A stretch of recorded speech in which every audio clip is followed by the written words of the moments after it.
On today's episode 38 of Sculpt N Create, we're diving into the side of music most artists overlook, the business. Because let's be real, a lot of talented artists out here creating great music, but still struggle to turn it into real income. And today's guest is here to change that. We got Amani Roberts, fractional artist manager, DJ, professor, and US Today bestselling author, who's made it his mission to help artists stop guessing and start building sustainable careers. From working nearly 20 years in the hotel industry to leaving it all behind to chase DJing to now helping musicians understand royalties, branded, and real revenue streams. His journey is proof that it's never too late to step into your lane and do it the right way. In this episode, we get into why most artists are leaving money on the table, the difference between treating music like a hobby versus a business, how to actually build an ecosystem around your music, the real role of streaming, branding, and fan connection, and what artists need to have in place before chasing exposure. We also talk about independent versus label routes and how to move smart either way, how to turn listeners into real supporters and paying fans, and why understanding the business can be the difference between success and getting taken advantage of. If you're an artist, creator, or even an entrepreneur, this is one of those conversations you need to hear, because talent alone ain't enough. Let's get into it. And while you're listening, make sure you hit subscribe or follow and drop a comment with your biggest takeaways from the episode.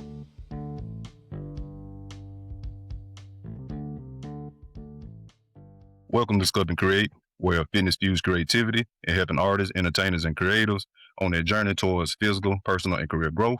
I'm your host, Trey the Fit Artist, and who I have with me today is Amani Roberts. He's a fractional artist manager and author. Welcome to the show, Amani. Thank you very much, Trey. Happy to be here. I'm glad you can make it, man. And before we really get into everything, let everybody know how to reach you if they need partake in your service, find out more about you and so forth. So set your links out. Yeah, you can reach me amaniexperience.com/call. That's A like Apple, M like Mary, A like Apple, N like Nancy, I, the word experience. So it's all one word, .com/call. You always find me at Amani Experience on the socials and Amani Roberts on LinkedIn. Okay, cool. Y'all check Amani out. All right, man, so let's get into it now. So tell us about Amani Roberts. Like, what do you do currently right now? Let's talk Currently, about, go ahead. like a fractional artist manager. So I really help creatives, primarily musicians, and some authors make the best business decisions possible. I help musicians get all their like royalties in order. I teach them about all the money things they need to know.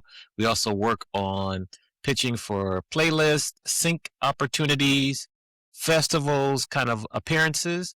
And then I also work with them to make sure that they have their communities in order, whether it be through Patreon, Discord, growing the community, email list. So all the things that a manager might do to help an artist kind of get up and running and get to be sustainable. But I do it on a fractional basis, so it's not really full time. Okay. So when you say fractional basis, like I see what you're saying with the full time. So what do you mean? What did that look like? Instead of like paying for like a full-time manager 50 hours a week, I might work with you like 10 hours a week doing specific things, always pitching. So it's less of a cost to the artist. I'm still doing all the work, and then I also teach you. Like I also teach you what I'm doing so that eventually you might be able to do it yourself. You won't need my services because the goal is I can stay with you and work with you for quarters, years, but I really want you to be self-sustainable. Okay. I like that. So it's almost in a sense like you not necessarily coaching, but you seeing them. It's kind of like those blending in together. If I'm kind of describing it right. It's like a good hybrid coaching model. Exactly. Yeah. Okay. All right. Cool. And I like that too. That you got it where you are teaching them to be able to do it on own and so forth. So it seems like you would be an advocate for the independent space, not necessarily get them to a label or correct me if I'm wrong. I primarily work with like independent artists, and some people want to give it the label, so I prepare them to have all of their kind of ducks in a row, make sure their mailing list is tight, make sure they got all their socials working well, their website's good. So when we present them to a label, they're like, okay, you've got enough for us to kind of take this and run with it. So either or, but it's primarily independent. They just want to kind of find their own way and maybe only work with a label for specific label services like distribution or radio airplay. Okay, I got you. So let's say dive into like, am I your artist and so forth? Like, what kind of things would you help me with, or what kind of issues or problems that you help your artists with in the most part in furthering their career? I would first make sure you're signed up with a performance rights organization, either like a ASCAP, BMI, or CSAC here in the United States. Then I'd make sure that you also sign up with like a sound exchange so you can get your digital performance royalties. Then we'll talk about publishing, particularly if you've got a lot of catalog out there. We'll see who's managing your publishing because you could be getting royalties overseas. That's kind of the royalty aspect. Then we'll move to your website. We'll check the website out. Make sure you have a lead magnet. So if someone comes to your website, what are you going to give them to get their email address and potentially their cell phone number? I think that a lot of artists strictly only focus on social media followers, which is nice.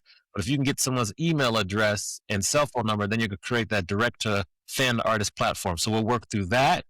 Then we'll also see, okay, do you have communities set up? Do you have a Discord? Are you on Patreon? Do you have a Bandcamp set up? All these different avenues where people, fans can reach you directly. You can also collect their email address like a Bandcamp, Patreon, etc.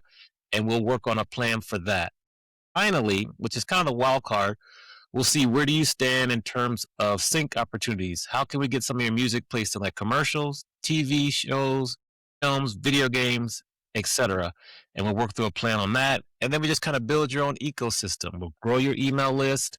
We'll see how do you want to focus on touring, live performing. What do you want to do with that? So we'll come up with a plan. So that's kind of the steps and stages I would take an artist through. And then typically artists will focus on 2 or 3 and we just take that and run with it. Okay. All right. And I'm getting into the musician lane myself and making music, but still doing my coaching thing for the most part. And I noticed when I was, started doing this like a little bit out of COVID, and I like, okay, we're going into, you just really writing music and stuff so much and everything. Then I realized I'm thinking before on the outside looking in, I thought, we're just making music and then recording it and then putting it out there. But I started seeing that it's a lot more intricate things that people don't see on the back end that you got to do before even releasing just one song. So can you talk to that a little bit? Like, do you deal with more people that are like new to the game, or are they more established, or are they more advanced? They're just trying to get to another level. They don't hit a plateau or something like that. What type of artists do you typically work with? It's a good range. I have some kind of mid-level artists who are a little bit experienced. They understand what I'm talking about. They've already signed up with a PRO, so it depends. But I do also work with new artists because if I find or meet a new artist who's got good music, they just need to get it out there, but they want to protect themselves. I always make sure their artists will protect themselves so they own all of their IP, they own their master recordings, and so I get a good mixture. And really, it's just based on a conversation, see what your goals are. And we also figure out if you've released, what distributor have you used, whether it be TuneCore, DistroKid, CD Baby, what did you sign away? So it's a mixture. Most of the time it's mid-level, but I do work with some new artists, especially if they're hungry and they've got like catalog and they're ready to go. Okay. All right, I got you. So it also, so what you said is important that they got good music. So it's not anybody you taking on. You actually got to get that person that you actually believe in, like what they doing, and so on and so forth, right? Yeah. Well, yes. And that's like the different levels. Like I'll teach anyone. Okay. Teach anyone. But if someone wants me to like become the fractional artist manager, like the done for you solution, then we have to like have some good music to work with, have to believe in it. I have to see that they're actually going to take action and not just kind of procrastinate. Okay. So that's important too, because it's all about taking action. So I kind of, we go through some conversations, a couple different exercises, and I can tell if they're ready to go or if they're kind of still unsure.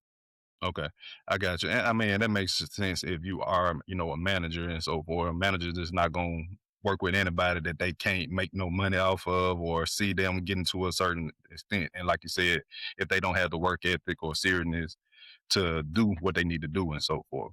Do you find that a lot? Even though the ones that are serious, do you find that a lot? Because what I've been preaching on and so forth is like that I see people or artists there, they don't really see themselves as a brand too much. They more just want to make the music and that's it. All the working and what it takes to get ears to their music and so forth. They don't want to do all that. They just want to make the music. Do you run into Yeah. that a lot? Yes, I do.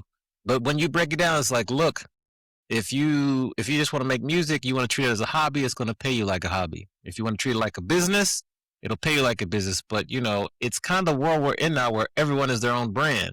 So you might as well embrace it and just kind of be true to yourself, establish your personal brand, and just use that in tandem with your artistry, and let's go. But I do find people that don't like that. But if they're coming to me, that means they're ready to kind of take that next step. So I'm already assuming they understand, or I'll teach them, look, you are your own brand. So whether it be you're releasing music, you're getting sponsorship, we're interviewing on anyone's podcast, like you are your brand. So we got to keep that in mind.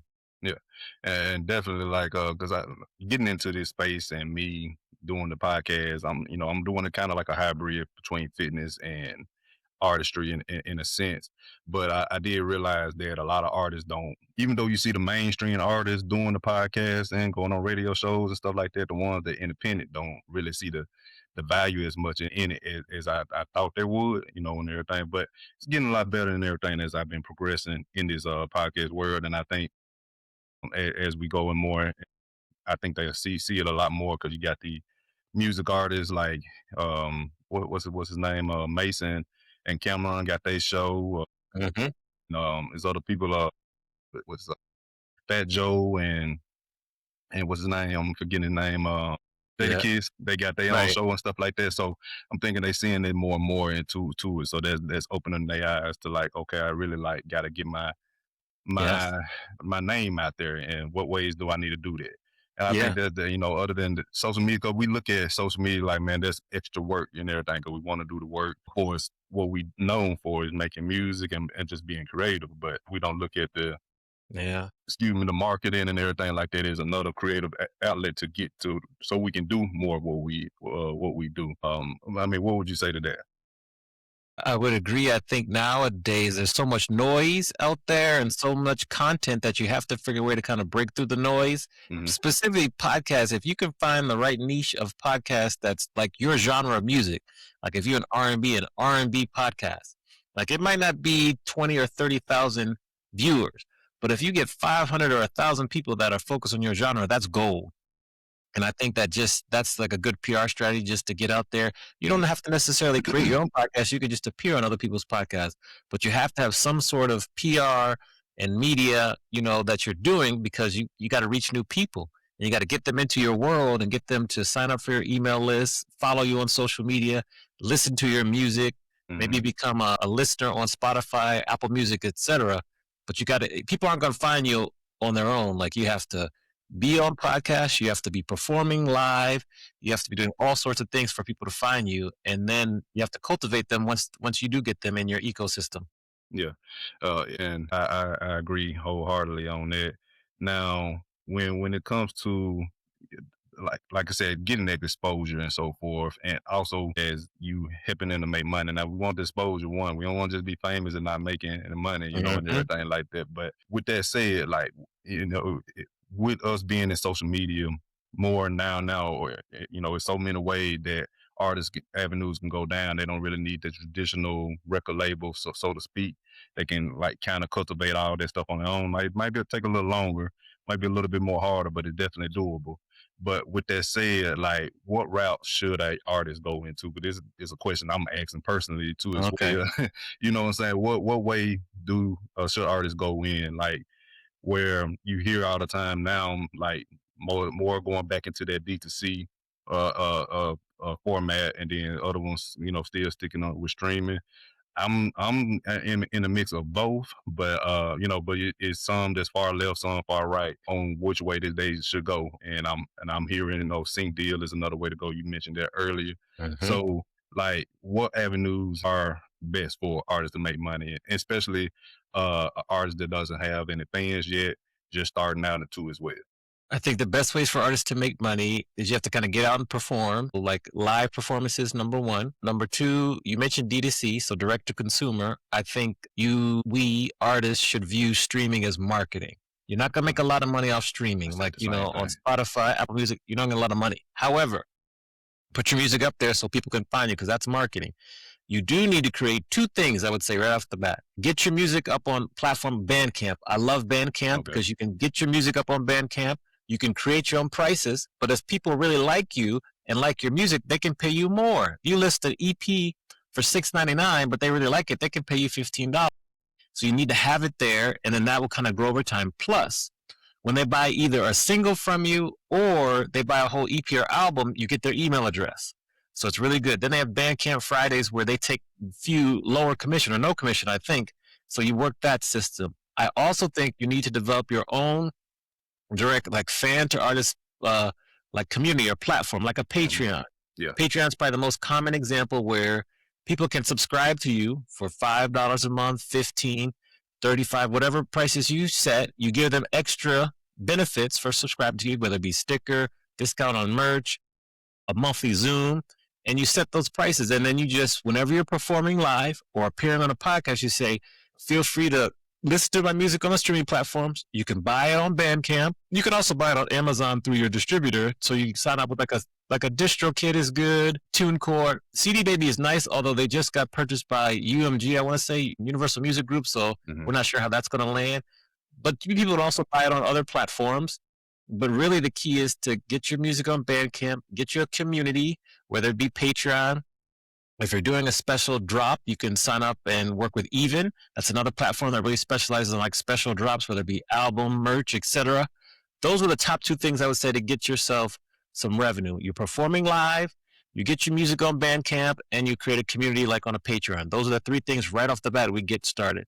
Okay. I was going about to ask you about even, okay. And but now with that said, I had this conversation with a couple of artists and so forth with if you're doing D2C, that's cool for the first, like the front end of the money and so on. And then maybe continue if you go out there and do it like they did back in the day, coming from their trunk and hand Mm-hmm. over fist type thing.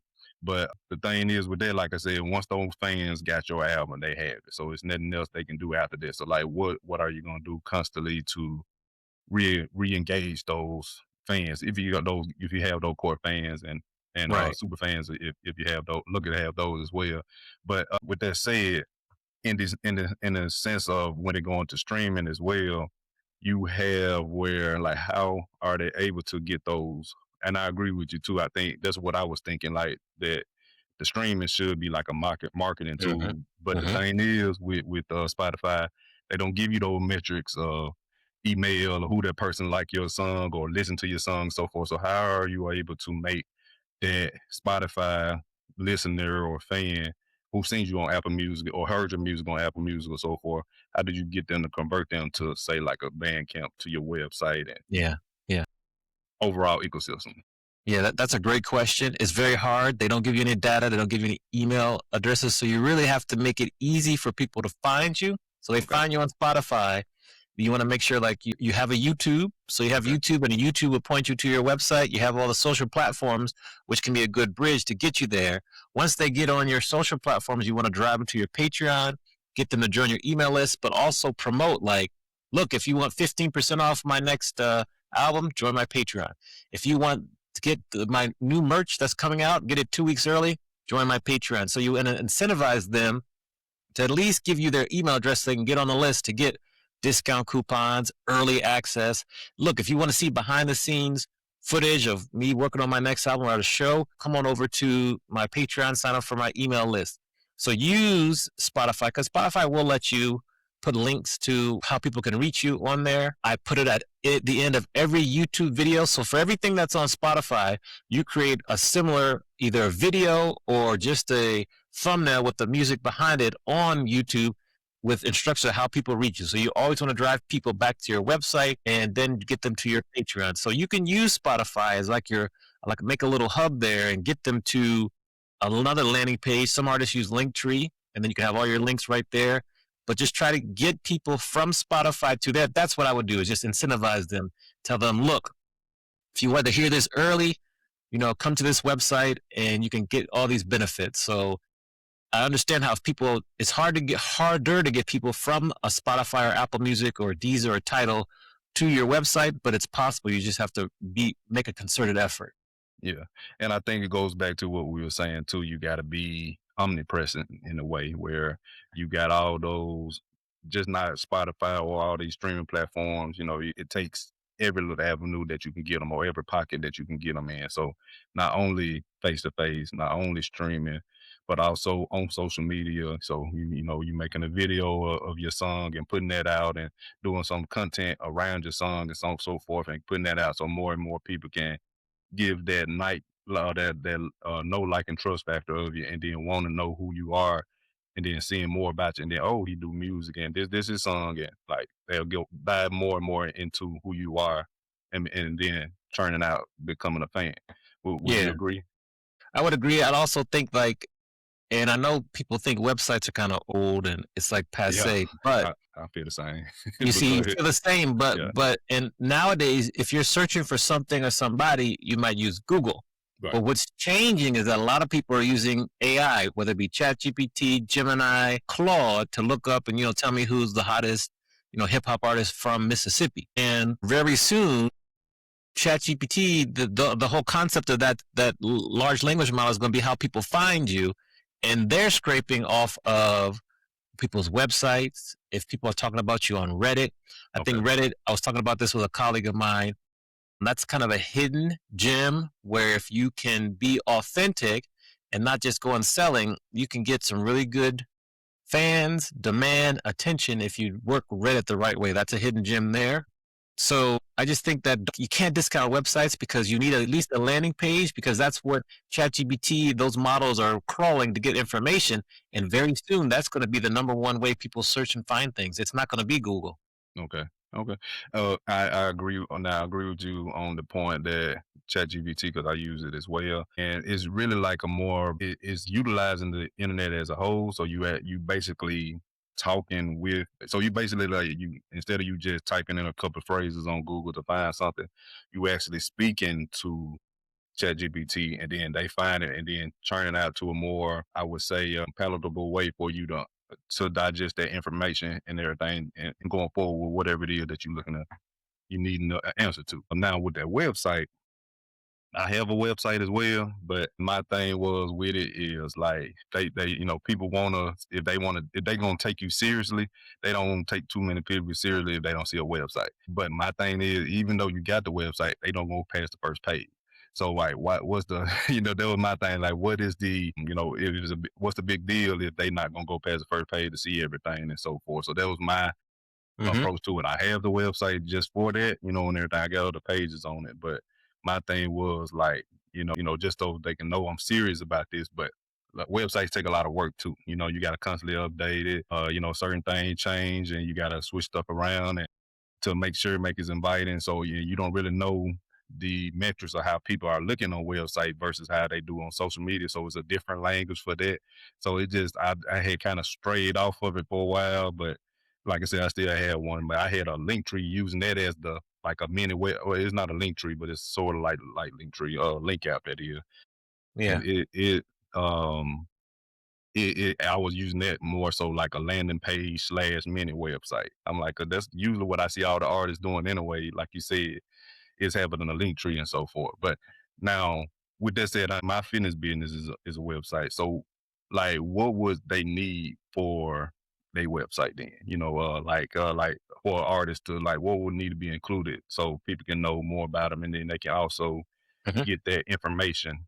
So people who come land on their website, the artists can get that information, make them fans, sell them, and everything and so forth.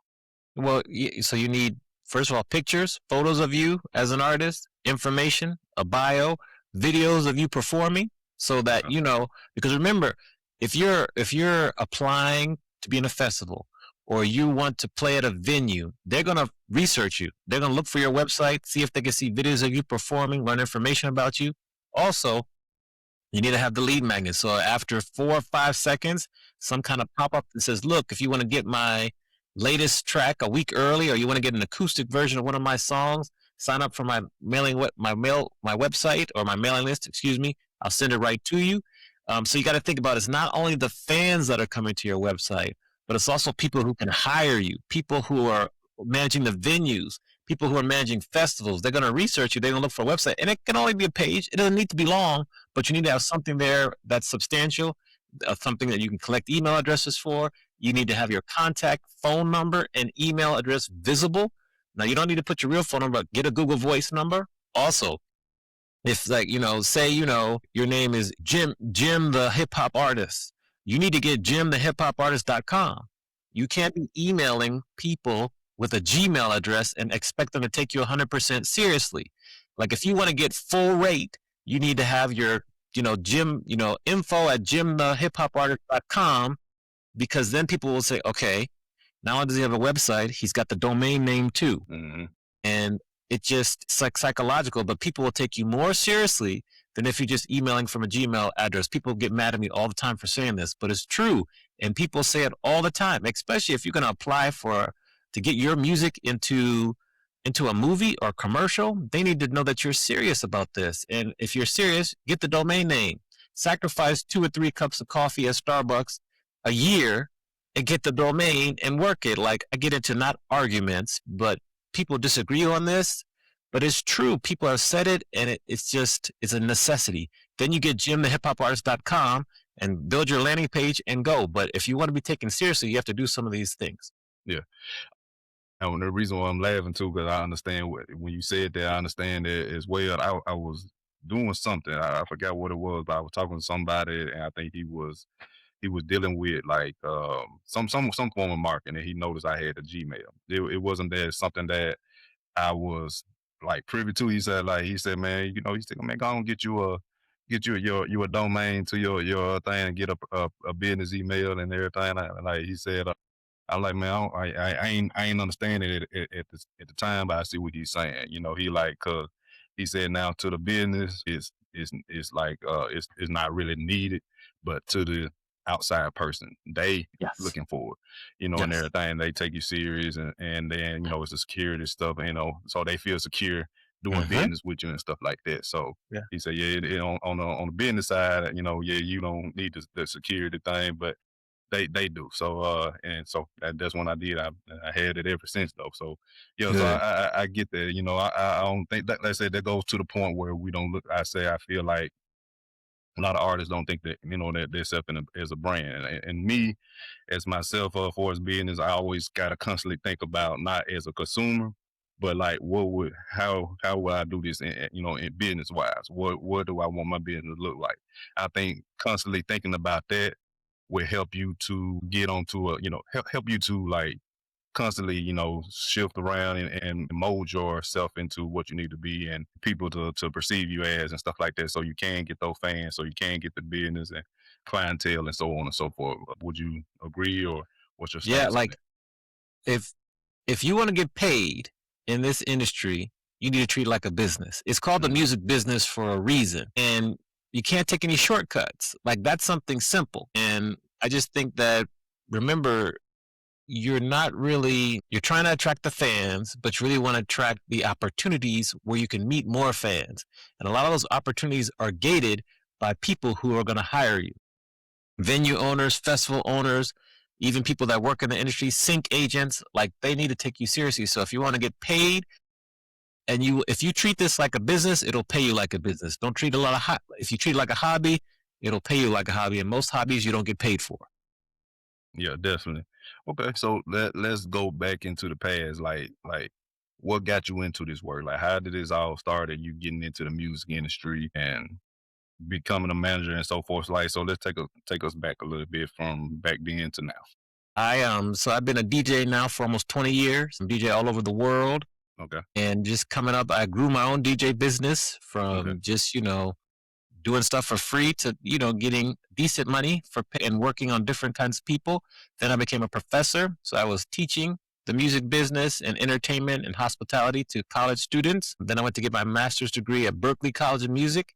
And that was kind of when I decided to really, really take the next step after I wrote my first book. And so then became like working with artists. And through my research and studies, I saw countless stories of how artists would get taken advantage of. They wouldn't know the proper laws. They wouldn't know how to manage the business. So some of our most favorite artists, TLC is one of my favorite examples about how they were legendary. They are legendary in terms of artists, but didn't take care of the business. So, they lost a lot of money, claimed bankruptcy. Even, Michael McDonald and the whole story about when he gave away the sample to regulators. So I keep forgetting. He gave away, I think, for like $30,000, where if he had gotten his publishing and songwriting, he could have made tens of millions of dollars. Now, in retrospect, I think they went back and gave him songwriting because some things happen retroactively. But in the early '90s when they approached him, he didn't know either. Yeah. So my goal is really to close the knowledge gap between the music artist and the music industry because it's a big gap. So that's my goal. So that's kind of how I got into fractional artist management, just teaching people, and that's where I continue to grow. Okay. It's definitely like I hear a lot of them stories. I remember you said, like I said on Pies Match, it was something about TLC you was saying on there. It's crazy. Like that's why I say with the record labels, I guess like back then it was a certain way that they had to do things, so that was the way you had to really get known. But now it's not really like that. So, what would you say to the people that artists are getting into it or are already in it? Like maybe want to go down the road to making record label because I'm not trying to say don't do it Mhm. or not do it, but what would you say to that person like that's art is independent, but they maybe want to do a label or that, or do you think they need to more so stay independent or like or if they're gonna go into label, like what pitfalls or what things do you think they just should look out Yeah, yeah. Remember, I'm always pro artists, and for? Okay. many times artists needs to go to a label. They're to the point where they need a label to help them with touring. They need a label to help them with distribution, with radio airplay. So I'm pro artists. If they need and want to go to a label, that makes sense. Many times, Mm, I think you would want to hire a music business or entertainment lawyer if you're planning on going with a label so that whatever contract you have coming from the label, they can look through it and make sure that you're not signing away what you don't want to sign away. I think now more than ever, particularly if you're independent and you have a community, you have a fan base, they're loyal, you can fill up shows, whether it be a 500 cap venue, 1,500 cap, 3,000 cap venue in certain cities. You can fill up venues consistently. You're bringing a lot of value to the label. So therefore, you have leverage. mm, Maybe you can get your masters a reversion clause that'll come back to you in 3, 5, 7 years. Maybe you don't have to give away all the percentage of your royalties. Maybe you can keep all the publishing.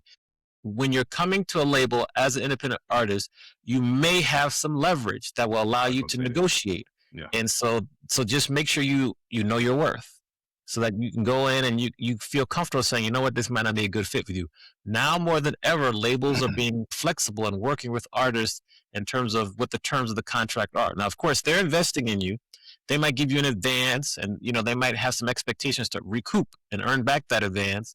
But you have leverage, especially if you have a strong community and that you're going to fill up venues and live venues, and you can like move and get good streaming numbers, and like you can get people to buy your work and buy your merch, fill up your shows. So I would say for any independent artist, you probably have more leverage than you think. Hire a lawyer before you sign a contract with a label, and just make sure the label is going to offer you what you want. And sometimes it could be a la carte services. Maybe you just need marketing and distribution, and that's okay too. Yeah, and I feel you, and I appreciate you sharing that.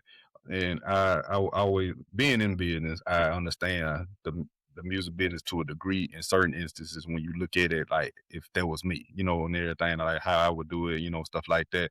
Because a lot of people look at the labels and say they're very predatory, and in some senses they are, and everything. But you gotta see how where they coming from. If they like what they might like what you doing, but if nobody knows what you are doing or never heard of you, how are they planning to get their money back? Especially if they invested all this stuff into you and everything like that. How do they get their money back? We don't look at it like that. We thinking it's my voice that everybody heard, but you ain't looking at all this stuff I put into you, and stuff like that. How do I Yeah. get my money back? I Hmm. done made you a star, but then now you ready to leave, and I didn't get anything back from. You know what I'm saying? So I get that part about it, but I also too, like you said, coming in with your own lawyer and everything, so you can understand the business and know what you are getting yourself into instead of just being, I would say, I always say bright eyes and bushy tail, but just Yeah. basically, looking at the lights, the money. Don't let that deter you. So you come in with leverage. Now you already knowing your worth and stuff like that. So I like that you said that and Yeah. everything. Like when the label gives you an advance, Mm, it's really a loan or mm, it's like an advance or a payment for future royalties. So it's mm, not like you can take that money and buy a car and all that. Like they are basically placing a bet on you that you're mm, going to earn them back this money plus some. So you need to mm. be aware of that and just keep that in mind. Right. Yeah, so I definitely agree on that. Now, so let's talk about DJ because I haven't talked with a DJ before. So let's say, so how are you still DJing, by the way? Yeah, yeah. Okay. DJ weekly. Just was DJing last week. Gonna DJ next week. So yeah, Okay. absolutely. Corporate events, lounges, all sorts of things, clubs, everything. Okay. So let's talk about that. Like, well, I didn't never ask you your age, or you don't have to reveal it if you don't want to. But like, what got you started into DJing? Yeah, yeah. I remember I saw Bismarcky at a club in Washington D.C. Went to Howard University, and he was DJing at this club called Quigley's downtown Nah. D.C. And that was when I was like, wow, I want to do what he does. But I Mm-hmm. didn't think it would be a legitimate career. So I Mm-hmm. went to work in hotels for a long time. But any city I'd live in, I'd go look at the DJs and I'd just go watch. Then when I got to LA, I went to Scratch Academy at the suggestion of one of my closest friends. He's like, you Scratch should go to Academy. Scratch Academy because at I first like I that. was self taught. So I went to Scratch Academy, went through the program there twice, once for DJing, once for music production, Mm-hmm. and then just been DJing and growing ever since. You started off like smaller venues, get to be big venues, open up for artists, DJed at the World Cup, like all these places, all these things. And so I've been working it. So, I'm 51 years old. I've been in it about 20 years. I actually kind of got started pretty late because, Right. most people start DJing 18, 19. I was a little late in the game, but still going strong. Okay. And definitely, when did you get started with it? Like, what age was Like 31, 32. Yeah. 31, 32? Okay. Yeah. And I like to say that because like, I'm knocking on 40 this month. Okay. Congrats. So, and like I think more and more people need to hear that, like for it's making music, especially in hip hop, because they want it's like ageism hip hop that it is in any other genre and so forth. So I think people need to hear that if you think you got something and this is what you really want to do, I feel like you should go with it, no matter what the age is. Now the Agreed. content might need to be different. You know Uh-huh. what I'm Yeah, yeah, saying? yeah. Yeah, you can't be talking about stuff like you was 18 years old and you No, 50 no. something. You know what I'm saying? Stuff like But that. Now, there are go ahead. people out there that will resonate with you. You'll Hmm. find your crew, you'll find your audience. So Yeah. there are people out there that will gravitate to you because maybe you're a little more mature, you're a little Hmm. seasoned, as we like to say. So don't sleep. Yeah. Most definitely. All right. So, like, what type of music do you DJ? Like, what type of crowd do you DJ as well? So it depends. Like if I'm with corporate events, you got to keep it pretty mainstream, laid back. I love DJing R&B music. That's Okay. my favorite. Hip hop. I love Afro beats. I'm a piano. Hmm. Mixing that in because that's a newer genre here in the West. It's not newer around the world. It's newer here in the West. Hmm. I love a good slow jam set. So those are kind of what I do, but it depends what's needed. If it's a corporate event, it's pretty much, lounge style music, things like that. So it just depends. But if I could DJ R&B all day, every day, old school and funk, I'd be in heaven. Okay. And is it more? Is it like different type of DJs? Because you say you being 51, so you coming from that ilk of it being back when they were scratching stuff and Hmm. everything. So now I hear stories about DJs like just putting on a playlist and then they just play it like that or whatever. So which I hear is not real DJing and stuff like that in a sense. I don't know. I don't want to disrespect any DJs out there and everything like that, but that's what I've been hearing, and so forth. So, Hmm. like, is it different forms of DJing, or is it Hmm. specifically putting a turn, using a turntable and record, in a record and scratching it and making the mixes and mashups and stuff like that? 'Cause I love those mashups that I be hearing on TikTok and stuff like that as well. But go ahead. Yeah. Well, someone comes in, puts a playlist on, and then steps away. That's not DJing, in my opinion. That's not a DJ right there. That might be a curator. Okay. So Yeah, I that what grew I up, heard. learned on turntables, can DJ on Mm-hmm. turntables, can DJ vinyl where there's Mm-hmm. no computer. So that's how I learned. I can still do that. Most of the time now, it's either CDJs or a controller. But yes, you can scratch. Now, there's some people who are tremendous scratchers. We call them turntablists. Mm-hmm. Now I'm not in that lane. I can scratch and do some things here and there, but not like a turntablist. Okay. But I can do some blends. I can do some live blends like that, acapellas over instrumentals, mix, all that. So there are different levels, but I'm definitely, I wouldn't say I'm to the level of turntablist, but I could definitely rock a party, read a room, do some mashups, do some live blends, all sorts of things. So that's kind of the lane I sit in. Most of the time, though, for corporate events, they don't really want to hear you scratching and things like that. They just want Yeah, to hear the I thought song. so. Yeah. But yeah, so that's kind of where I sit. But if someone's just playing a playlist, they're not a DJ. You have bedroom DJs, but at least they if they're bedroom DJs, maybe they're on streaming or something. At least they could put two songs together and beat match. That's Yeah, the bare minimum right there. You yeah, have to be able to put beat match and be able to go up and down the BPM scale, and then get to the next level. Trying to read a room, that's very hard. A lot of these mhm, bedroom DJs don't know how to read a room because they've never been in a room before, so they yeah, don't understand that. yeah. So there are different levels to it, but that's kind of the lane I stay in. Okay, and that's interesting that you said that because I know that sounds like it's akin to not only music artists on stage performing, but like comedians on stage. They be like, you got different crowd, so you got to know really what jokes gonna land, how you need to deliver it, and so on and so forth. Can you speak to that dynamic? What's the difference in like different rooms you in or different crowds that you DJ in at? Yeah, like if you're at a corporate event and maybe it's between 30-year-olds and 50 or 60-year-olds, you know that some of the newer music's not going to hit well with them. They just don't know Hmm. it. It doesn't resonate. But you Hmm. can go throwbacks, thousands, these music. You can even mix in some old school 70s, 80s. That'll work. If you're with a younger crowd, like 18 to 25, you got to have a lot of the current music and you got to play it. And maybe you don't let the songs breathe as long as possible. Like, the older generation, 30 to 60s, you can maybe get to the second chorus. First generation, they lose attention real quick, so you got to mix in and out. First chorus, boom, boom, boom, you go. And then look at racial demographics too. Like depending on who's in the crowd that way and how old they are, maybe you have to play a little more pop. Maybe you have to play a little bit more top 40 hip hop. You can't get down and play like a lot of the real like heavy hip hop because it won't work. So it just depends on where you are in the world, where you are in the country.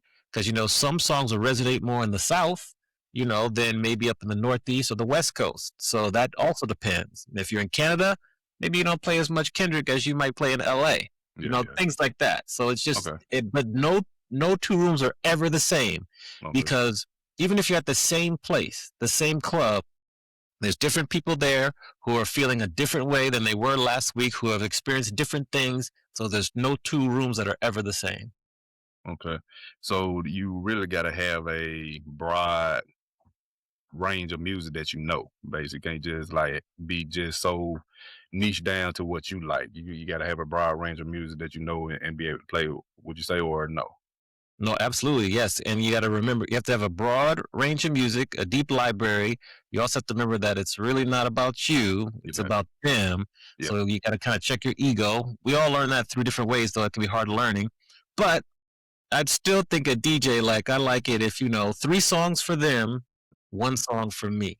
So if yeah. I'm gonna play three songs, I'm gonna play one of those four that at least I vibe with. Right, That's right. what I try to go by when I'm DJing these clubs or big events. Okay.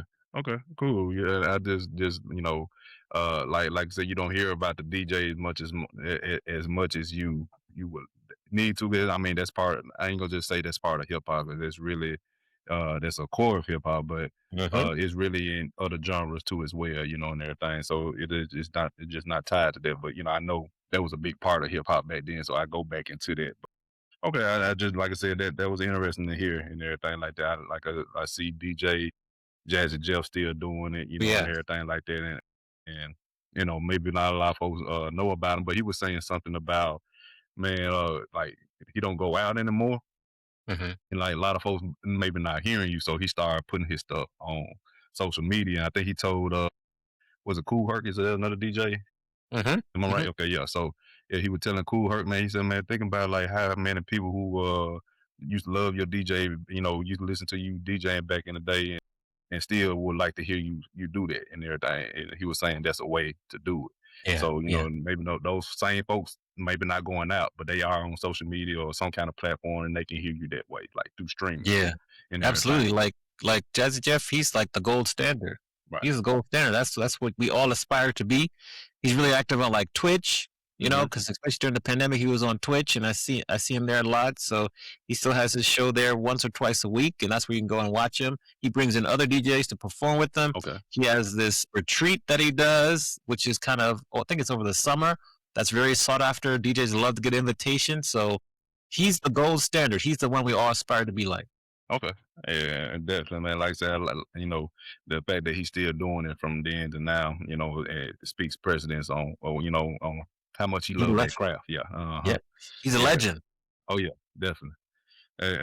So Now let's talk about your book. I see you say U.S. Today best-selling author of The Quiet Storm, a historical and cultural analysis of power, passion, and the pain of R&B group. Can you talk about that? Oh yeah, so that's my latest book. Came out a year ago, a little over a year ago. I'm just examining the history of R&B groups. We take it decade by decade, starting in the 50s, and we base the top R&B groups that we selected were based on um, record sales, Emmy nominations and wins, Billboard Hot 100 hits, and then notable performances. Starting in the 50s, you have like your top 10 or 11. We go 50s, 60s, 70s, all the way to the mid 2000s. It stops basically when Destiny's Child went solo, because then you will see like the R&B groups kind of just fell off a cliff. So we review the history per decade, all the groups, and then we talk about what happened to them, why they disappear, and what's going to happen next. And that's what the book's about. As you said, we made the USA Today bestseller list on launch week, and it just continues to grow. And it took me 4.5 years to do the research and write the book, but I'm very, very proud of the final product and how people continue to find the book and enjoy it. Yeah, as you should be, man. And congratulations on your achievement on that as well.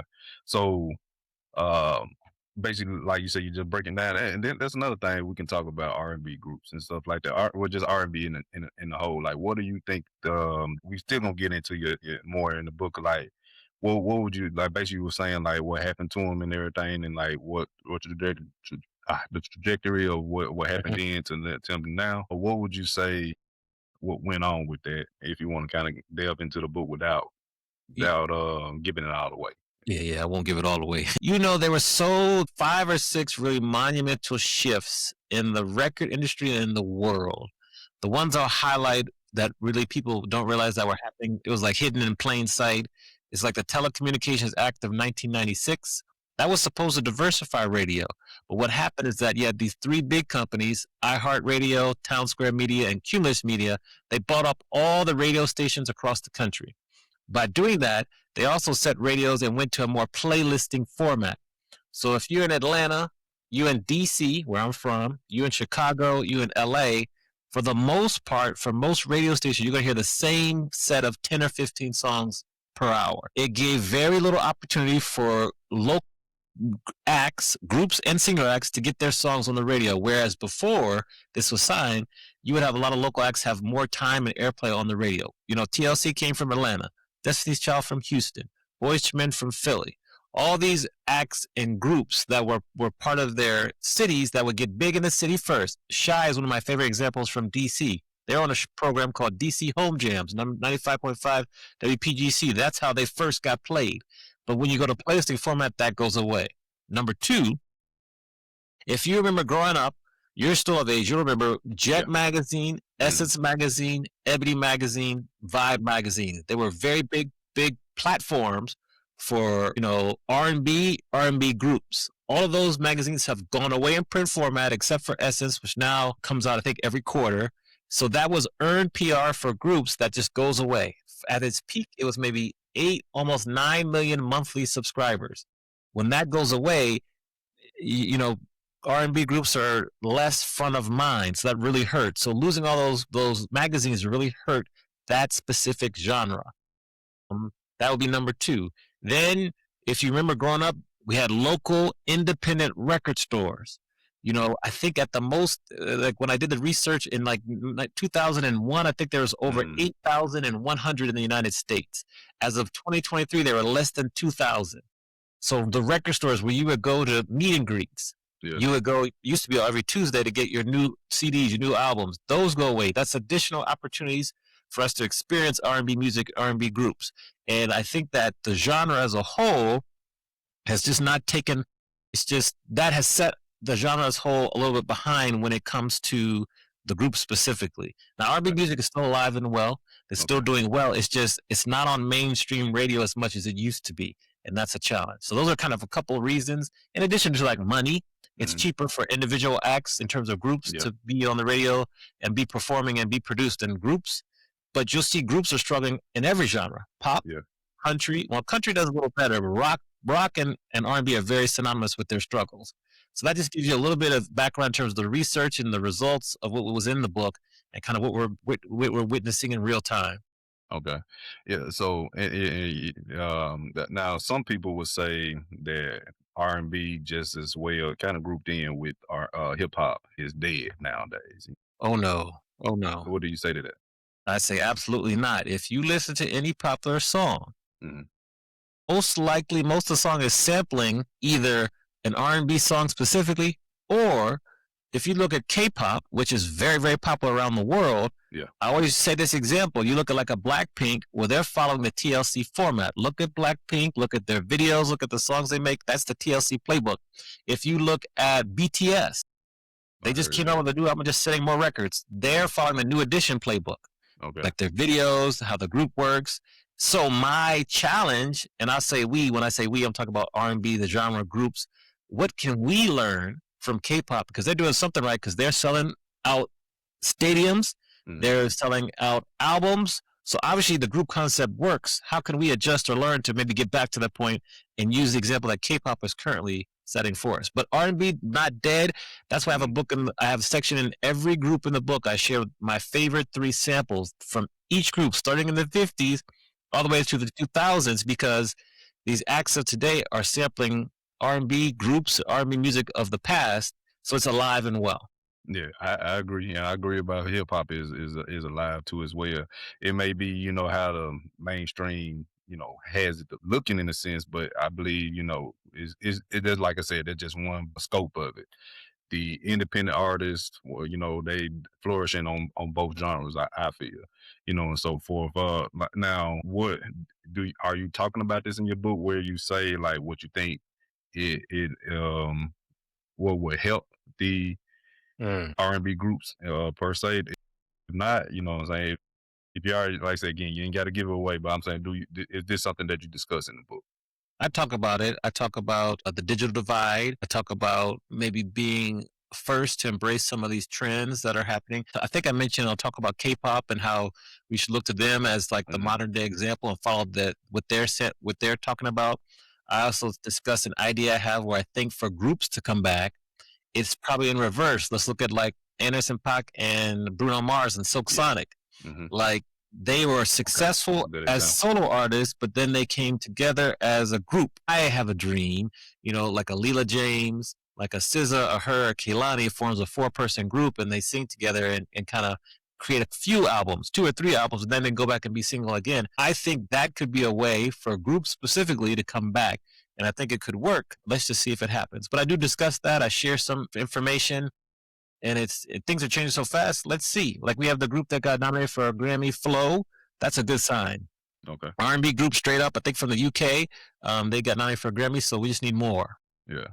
Okay. And what about that group? I think his name Sadiq is in the name. I can't. But you know what I'm talking about? What group he Think was so. in? Yeah. Um, uh, shoot, I can't. It gonna bother me. Look But it up. We can look it yeah. up though. Yeah. Okay, you can be looking it up. Cause I was looking at a little clip of a little clip there with 'cause, Jay Valentine got their own show as well, Yeah. and I was looking at R&B Money podcast. Great right, podcast. right. All right, yeah. Speaking of R&B, yeah. So what I'm Hmm. saying, yeah. And I was seeing Tyrese was on their show. I think this might be maybe a little bit before they verses or after they verses or Right. something like that. But yeah, that I think Tyrese saying something about trying to get the group back going for another album and stuff like that. I don't know if he was joking, but he was saying he was telling Tank Think. that they got a agreement or on the table to do another second album Okay. between Yeah. GET, but this was without Genuine and everything. They were like, man, you missing the step, but Genuine ain't Yeah. Yeah. yeah, Yeah. yeah, So they gotta, but that's another example. So that's an example of what I was speaking about. Like Tank, Genuine, and mhm, Tyrese were successful solo artists. They came together. yeah, G was a good one too. Levert, Keith Sweat, Johnny Gill. That was another good example there. So we just need more of them, and we need more of them to do multiple albums too. I think like we need yeah. more than one album. Right. I agree, and that would make it, I think, even more exciting, and stuff like that as well. I seen how R&B changed through because they don't just say R&B now; they say R&B soul or neo Yeah, soul. yeah, It was always soulful, like like I don't know, why they gotta separate it in a sense like that. But and everything, I don't. But I know a lot of hip hop's being infused into R&B stuff as well, because Chris Brown comes to mind with that, but he do keep it R&B too as well. My biggest thing when I'm listening to a little bit more R&B now than I was back then. My thing was with R&B was it felt too sappy to me. You know what I'm Mm. saying? It's like I'm gonna give you the heaven and the stars, moons. Yeah. You ain't doing that for real. Yeah, yes we are. Yes we are. Yes, we need to sing about that more Yeah, than shoot, some other more violent things. Like love I is agree okay. that. It's okay Yeah, to sing about love. yeah. Yeah. I never been in love. I think that's one part of it too. But I'm not saying it need to be violent, but I feel like it need to have some truthfulness to it. Is what I'm saying, instead of it Well, being very, uh, you you know, know, yeah, you have songs about heartbreak too. That's real. Like, you have right, songs about, women or men cheating on their husbands. I mean, it's all coming from a real place. Go listen to some yeah, Babyface songs. Like he talks about it, so it's real. right, I think, I think it's okay to sing about love. I think yeah, the radio maybe didn't like singing about love. They want to hear more EDM music. I talk about that in the book too, where they went from groups singing about love and being in love to EDM. mm, That was a shift. So that's mm, funny you mentioned that. yeah, But I think it's okay to sing about love, heartbreak, pain, like it's real life. And where we are right now, we probably feel more pain than we want to talk about. So if someone's singing about it, like it's good. Look at LMA, Boot Up. That's a love song. That's a great yeah, song. That's an R&B song to its core. mm, Even like the song that won the Grammy of the Year, Luther, Kendrick, yeah, but yeah, he's yeah, sampling Luther Vandross. If right. this world were Where we're mine. mine, like that's straight up R&B. So I think it's all right. So yeah, Oh yeah. I ain't saying like hip hop is dead or anything. It was just like I guess me growing up, and everything. yeah. That's I'm thinking of that. But like I said, I'm listening to it a little bit more and more now than I was back then. Hip hop was really my first love, when I first Okay, started yeah. hearing it, and so forth. But yeah, so I'm still trying to think of their name. But they was in a group. They wasn't in it long. I think he Oh, had a oh, brother in it. Lucy Pearl. Are you thinking about Lucy Pearl? Um uh See, I'm trying to think about Sadiq musical artist. Let me see here. Let me see. Okay, let me see. Raphael Sadiq. Yeah, Raphael, Tony. There you That's a go. good There you name. go. Yeah, Tony, yeah, Tony. yeah, Yeah, yeah. When he in another one though. he was in. So he That's was the one I'm also talking in about. Lucy Pearl. Lucy Pearl. You might work. That might be what I'm thinking about then. Yeah, well, he was in there with the singer from In Vogue and someone else. Who else was in Lucy Pearl? Let me think here. Yeah. So Lucy Pearl, Raphael Sadiq, Don Robinson, and Ali Shaheed Muhammad. Okay, that might be the one I'm thinking about. Lucy Pearl. They were short lived and Yes, they quit. Yeah.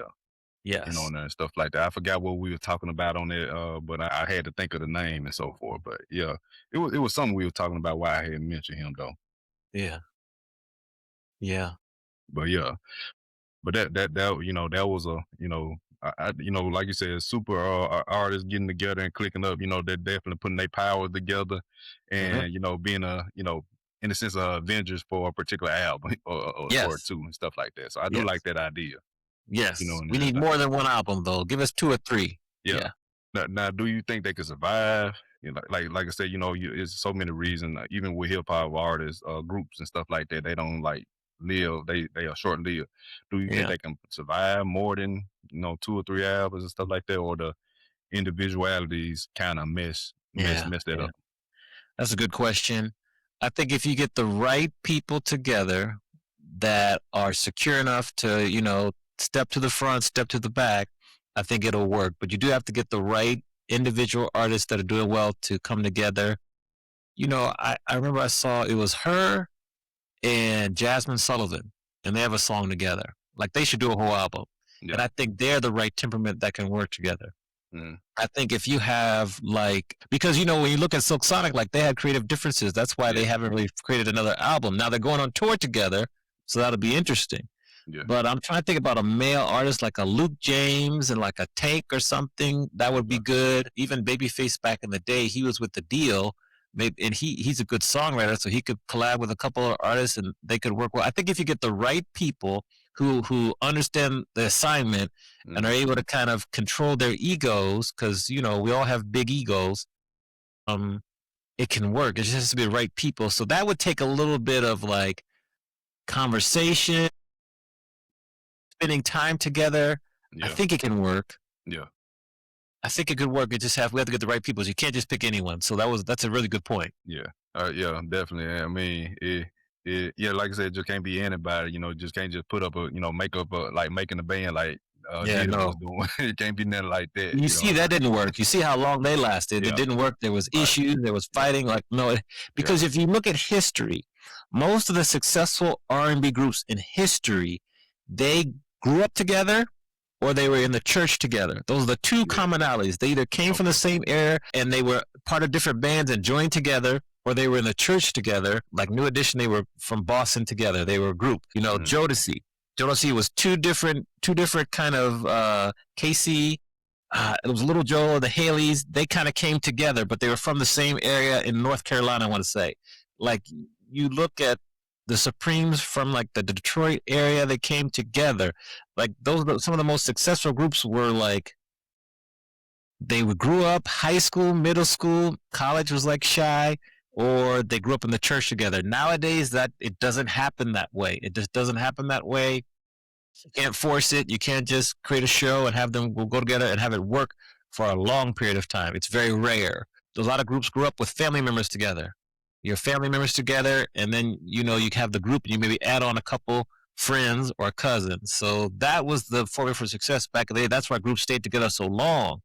Nowadays, it's so challenging. It's so challenging, but it still can work. I believe so too as well. I'm thinking of Roots. That's a hip hop band, but I think they do a singing as well too in it and everything like as well. But they've been together for a long time. They're still doing it and everything, and they don't really do anything too much single. They don't do anything individual. It's where they go do stuff individual, but it don't really be as much as their they collective stuff and everything. Okay, cool. And now you said something about actually doing a book on the Quiet Storm, right? So like how? Not a book. I mean a board game on the book. Yes, a trivia game. Everywhere I go, like I'll give you an example here. If what's the one group in history that has had a hit in 6 straight decades? A Billboard Hot 100 in 6 straight decades. We're talking about my book, so you already kind of have a clue. But there's only one group in history that has a hit in 6 straight decades. What group comes to mind for you if you could take a guess? Okay, you said with you giving me that hint. I'm guessing TLC, ain't it? Not TLC. So if you think about, like, I'll give you the answer. I'll ask you a couple more questions. Like the Isley Brothers. The Isley Brothers. I was thinking the Isley Brothers. Yeah, Isley Brothers. Okay. I love them. I love their room. I love their stories. They had hits in the 50s, 60s, 70s, 80s, 90s, and 2000s. Yeah. Amazing group. One of the best groups of all time. So that's a trivia question there. Another one would be, there's only 2 female groups in history that are based in the United States that have had diamond sales for album. Diamond sales is 10 million units sold or more. Which 2 groups are those? All right, say it one more time. So there's only 2 groups, female groups in history that have had diamond sales for an album. Diamond sales is 10 million albums sold or more. Which 2 groups are those? Diamond. So they weren't really doing diamonds in the 80s and 90s like that. So we talking about early 2000s probably. The 90s. It happened in the 90s. It happened in the 90s. They were doing diamonds in the 90s. Okay. Yeah. Okay, yeah, diamond. They weren't doing platinum. Yeah. Platinum's 1 million. So it goes gold, platinum, diamond. Okay. I thought I would just I don't know. Okay. Let's see, 90s. A group in the 90s. You used to like say female group in the 90s. SWV? No, you're close. I love SWV. I love SWV. You're close. And vote. Yes, I got another question. I'll take no. Go ahead. Okay. We talked about them for a while already. Oh, TLC again? LC. Okay. Yes. The other group is the Dixie Chicks. The Chicks. They're the other group there. The Dixie Chicks. The other the Dixie Chicks. The other group is there's only been one R&B group in history to have diamond album sales. One R&B male group in history that has had diamond album sales. What group is that? Boys and Men. Boys to Men. Yes. Yeah. So you can see just from those 3 or 4 questions, Right. trivia game, board game, that's how it works. So yeah. Okay. All right. I like that. And we don't have a lot of those games like that. Like, you just have the typical Hasbro and Yes. Milton Bradley games out there and Yes. everything. We need more games like that. Yes. Music Agreed. trivia and all that stuff like that. Okay, I like that. You already got me excited. So whenever they come out, I like to try something like that. All I right. like to get that or whatever, whatever. Yeah. Oh, okay, cool. And so let me see. Is that all right? So, but yeah, I definitely agree. R&B groups definitely could be a thing now. Chris Brown could be able to, like, I don't know who he do you imagine it? Do you think Chris Brown is a better R&B singer than he is a rapper, or what would you be your take Yeah. on that? Phenomenal R&B singer. Yes. Yeah. He's an R&B at core and core. Like he's like he's phenomenal. So I do agree. Like he's a great R&B singer. Absolutely. Can put on a show too. Yeah, definitely. I like him. Not taking it away from his singing ability. I do like, but I think to me, he's better Forrest. Now with his making his music and everything, is R&B through and through. But like Forrest, like his hip, his rap, I like his rap better than his Okay. Okay. than his R&B stuff. Like I said, but I do, that like I said, when I think of R&B and stuff like that, I like T-Pain when he do his R&B stuff. I like Chris Brown, of course, Mm-hmm. and stuff like that. So that's what kind of got me into it. But when they blend the hip hop element into it and everything, then give you just strictly R&B. That made me start listening to R&B a little bit more better Yeah. I mean, from them two. from the current artists like Victoria Monet, I Okay, really like Money Long, and people don't realize Money Long's been writing hits for decades, I've and been now she's saying that.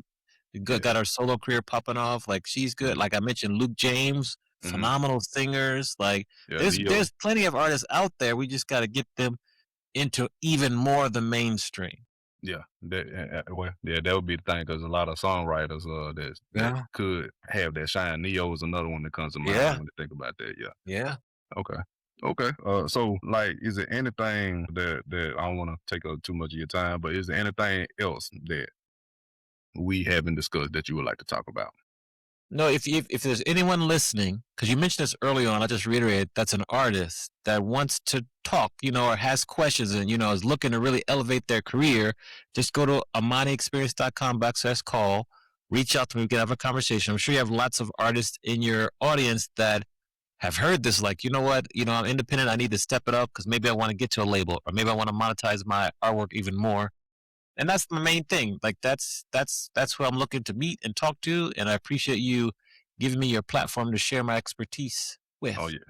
yeah. Most definitely, man. I appreciate you for coming on, and before we really get out of here, man, let everybody know again where they can find you, learn more about you. We get that book and get that game once you get it out there as well. Yes. Let them know where Yes. they can find you. And such a list Yes. that So one more do you time. want the book? Book is on Amazon. It's called The Quiet Storm, a historical and cultural analysis of the power, passion, and pain of R&B groups. You can also go to my website, amaniexperience.com. You can get the book there. I can send you a signed copy. You can also set up a call if you're an artist, and then my socials at Amani Experience on Instagram, and then Amani Roberts on YouTube and LinkedIn. That's where I spend most of my time. Okay, cool. And y'all go check Amani out. Amani, again, thank you for coming on the show, sharing your insights, your opinions, knowledge, and so forth. And definitely would love to have you on the show, especially when you get the game out. That definitely seems like something interesting angle we can definitely put out there again with that game and so forth. Absolutely. I'll definitely keep in touch. All right, cool, man. All right, so we out. I've been your host, Trader Fed Artist, Sculpt N Create, and my guest, Amani Roberts. We out.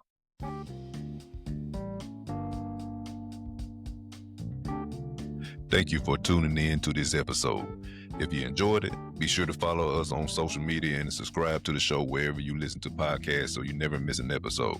If you're looking for fitness coaching to help you reach your goals, want to join our animated network for fitness, guidance, collaborations, networking, and community, or are interested in being a guest on the show, check out the links in the description. Stay creative, stay fit, and we'll holler at you next time.